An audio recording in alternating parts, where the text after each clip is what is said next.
আমাদেরকে জানতে হবে আমরা এখানে এই রেক্ট্যাঙ্গেল টুলটা আমরা প্রথমে ব্যবহার করব। রেক্ট্যাঙ্গেল টুল ব্যবহার করব এবং একটা বই কতটুকু আমরা বই ডিজাইন করব সেই পরিমাণে একটা রেক্ট্যাঙ্গেল টুল আমরা নিব। এখানে আমরা এটাকে একটা কালার দিব, ধরেন আমরা এই কালারটা দিলাম। তারপর এটাকে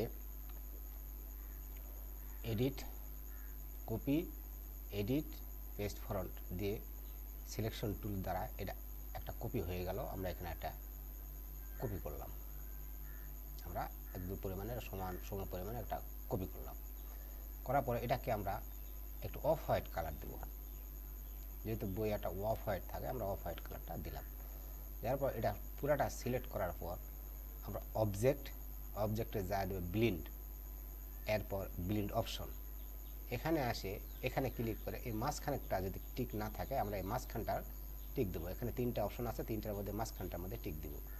টিক দেওয়ার পর মাঝখানেরটা টিক দেওয়ার পর আমরা এখানে যতটুকু প্রয়োজন 15-20 আমরা 15 থেকে 20টা আমরা দিয়ে দিলাম। দেওয়ার পর ওকেতে আমরা ক্লিক করব।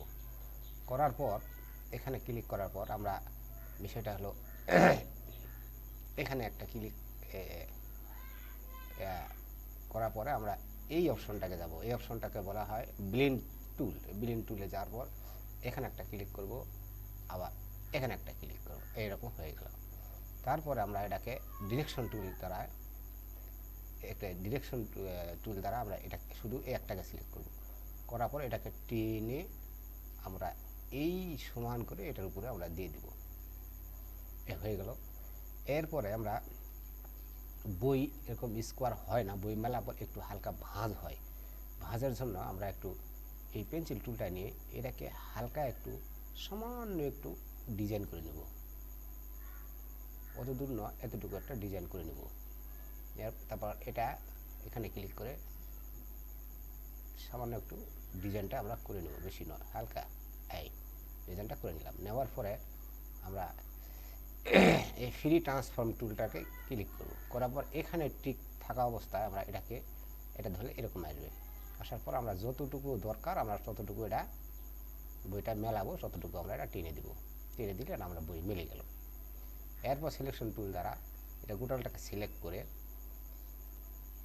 কপি পেস্ট ফরন্ট দিয়ে আমরা একটা কপি হয়ে গেল। এটা টেনে আর একটা কপি আমরা এখানে থুলাম। থোয়ার পর এটাকে রোটেট করে ডান বাটন চাপ দেওয়ার পর ট্রান্সফর্মে গিয়ে এখানে এই যে লেফট এই টুলের মধ্যে ক্লিক করলে এটা ঘুরে যাবে অটোমেটিক। ঘুরে গেলে এটা ওকে করে দিয়ে আমরা এটাকে এনে এর সাথে সুন্দর করে মিলিয়ে দিব, পরিমাণ সমান করে মিলিয়ে দিব। দেওয়ার পর আমার একটা বই তৈরি হয়ে গেল। একটা বই আমাদের এখানে তৈরি হয়ে গেল। এই বই তৈরি হয়ে গেল। দুটাকে একসাথে ক্লিক করে আমরা কি এটা কন্ট্রোল জি দিয়ে অথবা এখানে অবজেক্ট এরপর গ্রুপ করলাম। গ্রুপ করার পর আমরা এটাকে পিছনে একটু হালকা যদি শেডো ব্যবহার করি দেখতে আরও একটা প্রফেশনাল লাগে, সেই জন্য আমরা পুরোটা সিলেক্ট করব।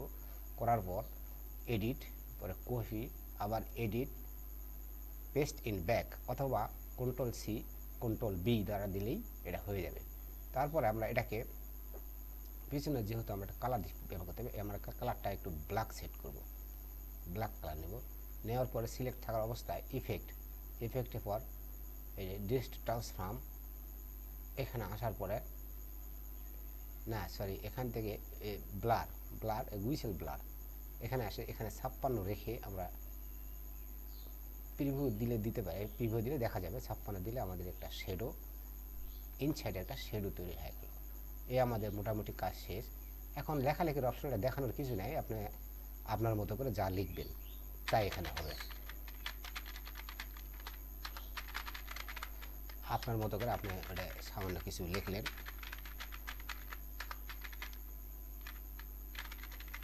এটা দেখানোর কিছু নেই। লেখার পরে আপনি এখানে আপনার যতটুকু পরিমাণ অনুযায়ী এটা আপনার না লিখতেও পারেন, লিখলেও পারেন।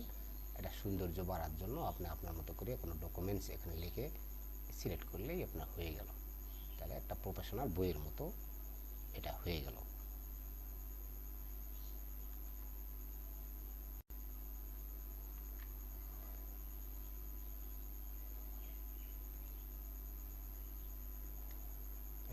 করে আমরা একটু টেনে হিঁচড়ে এদিক ওদিক করে দিলেই আমাদের এটা হয়ে যাবে,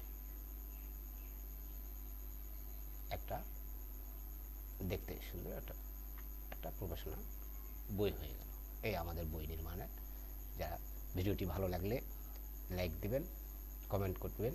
পরবর্তী ভিডিও পেতে আপনারা কমেন্ট করলে আমি সুন্দর আপনাদের জন্য একটা সুন্দর ভিডিও তৈরি করে দেবো আরও কিছু। ধন্যবাদ সবাইকে, ভালো থাকবেন।